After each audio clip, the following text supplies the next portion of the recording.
नमस्कार, SBT news में आपका स्वागत है। पेश है 26 अप्रैल शुक्रवार दोपहर 1:15 बजे राजस्थान की 15 बड़ी खबरें।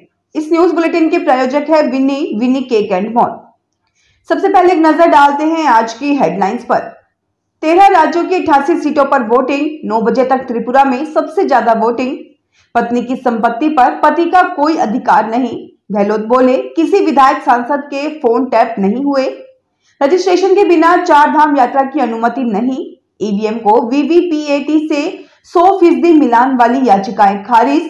और अब खबरें विस्तार से सुनिए।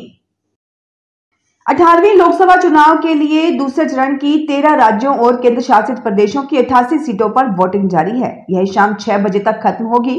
त्रिपुरा में सबसे ज्यादा करीब 17% और सबसे कम महाराष्ट्र में 7.45% वोटिंग हुई है।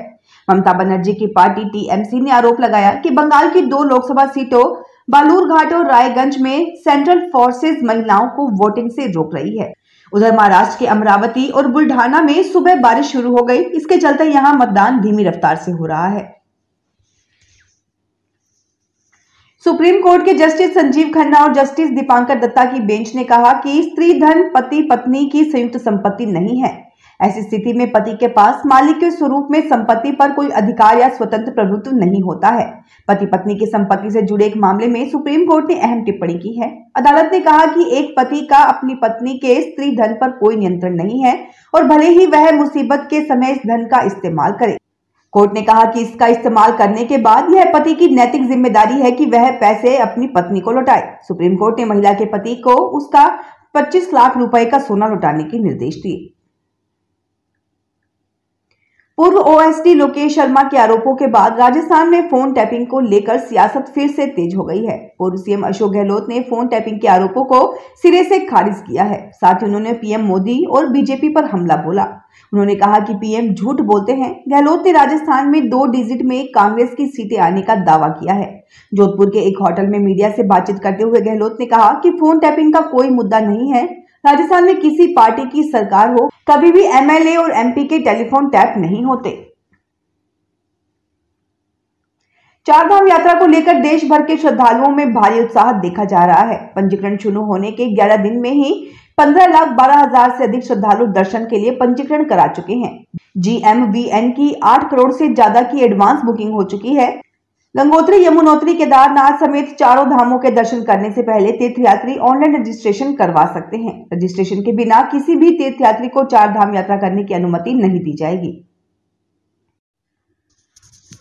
सुप्रीम कोर्ट ने इलेक्ट्रॉनिक वोटिंग मशीन ईवीएम के वोटों का voter verifiable paper audit trail VVPAT पर्चियों से 100% सत्यापन की मांग वाली सभी याचिकाएं खारिज कर दी।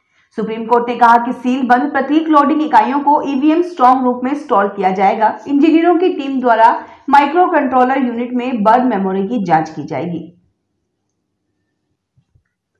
बांसवाड़ा के गढ़ी विधानसभा के तलवाड़ा कस्बे में महात्मा गांधी अंग्रेजी मीडियम स्कूल के पोलिंग स्टेशन पर कर्मचारी के काम में लापरवाही की शिकायत मिली थी। इस पर संभागायुक्त नीरज के पवन ने तत्काल प्रभाव से सस्पेंड कर दिया। बांसवाड़ा डूंगरपुर लोकसभा सीट पर शुक्रवार को मतदान हो रहा है। इससे पहले गुरुवार शाम को एक डाक मत पत्र जिसका नंबर 112369 है सोशल मीडिया पर वायरल हुआ। इसमें एक प्रत्याशी विशेष का समर्थन करते हुए मतदान की अपील की है। बांसवाड़ा कलेक्टर इंद्रजीत यादव ने बताया कि यह डाक मत पत्र डूंगरपुर क्षेत्र में आता है। इसकी जानकारी डूंगरपुर कलेक्टर को दी है। वहीं दूसरी ओर डूंगरपुर कलेक्टर अंकित कुमार सिंह ने बताया कि जिसके नाम से यह डाक मत पत्र जारी हुआ है वह बांसवाड़ा जिले में एमबीसी में कार्यरत है। इसकी जानकारी बांसवाड़ा एसपी को दी गई है। इस पर कार्रवाई उनके स्तर पर होगी। लोकसभा चुनाव प्रचार के बीच भाजपा के मुख्य रणनीतिकार गृह मंत्री अमित शाह गुरुवार रात भोपाल आए और देर रात तक मध्य प्रदेश की चुनावी तैयारियों की समीक्षा की। प्रदेश में पहले चरण में छिंदवाड़ा सहित 6 सीटों पर हुए मतदान में वोटिंग प्रतिशत कम रहने से भाजपा हाईकमान चिंतित है। यदि अगले चरणों में इसी तरह मतदान कम हुआ तो हर बूथ पर 370 वोट बढ़ाने और सभी 29 सीटें जीतने का टारगेट पूरा होना मुश्किल है। शाह ने पहले चरण में कम मतदान पर नाराजगी जताई। मुख्यमंत्री डॉक्टर मोहन यादव और प्रदेशाध्यक्ष वीडी शर्मा सहित अन्य नेताओं को स्पष्ट शब्दों में कहा कि पार्टी के विधायक सक्रिय नहीं हैं।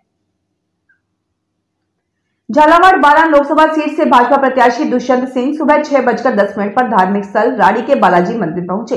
यहाँ उन्होंने विशेष पूजा अर्चना की। दुष्यंत सिंह अपने पुत्र विनायक प्रताप सिंह के साथ राड़ी के बालाजी मंदिर पहुंचे। यहाँ उन्होंने विशेष पूजा अर्चना की। कोटा के वीर सावरकर नगर के पोलिंग बूथ पर राजस्थान के शिक्षा मंत्री मदन दिलावर सबसे पहले वोट करने पहुंचे। उनके साथ उनकी पत्नी ने भी मतदान किया। कांग्रेस प्रत्याशी प्रहलाद गुंजल ने बंधा धर्मपुरा पोलिंग बूथ पर परिवार के साथ वोट डाला। वहीं ओम बिरला गोदावरी बालाजी धाम में पत्नी डॉक्टर अमिता बिरला के साथ पहुंचे। दोनों वहां गणेश पूजा कर वोट करने गए। झालावाड़ बारान लोकसभा सीट पर वोटिंग जारी है। सुबह से ही मतदान केंद्रों पर मतदाताओं की भीड़ नजर आ रही है। पूर्व सीएम वसुंधरा राजे ने अपने पोते के साथ मतदान केंद्र पर पहुंचकर मतदान किया। यहां से भाजपा ने 5 बार से लगातार सांसद दुष्यंत सिंह पर भरोसा जताते हुए टिकट दिया है, जबकि कांग्रेस ने बारां जिले के पूर्व मंत्री प्रमोद जैन भाया की पत्नी उर्मिला जैन को प्रत्याशी बनाया है। चित्तौड़गढ़ में जिला प्रशासन की ओर से पहले 25 मतदाताओं को सर्टिफिकेट दिया गया। बूथ 147 में पहले मतदाता जमकलाल सुखवाल 61 और महिला मतदाता सिंपल वैष्णव 59 को पहला सर्टिफिकेट मिला। पाली के आदर्श नगर स्कूल बूथ के मतदान बूथ 139 पर ईवीएम करीब 10 मिनट के लिए बंद हो गई। ऐसे में मतदान रुक गया।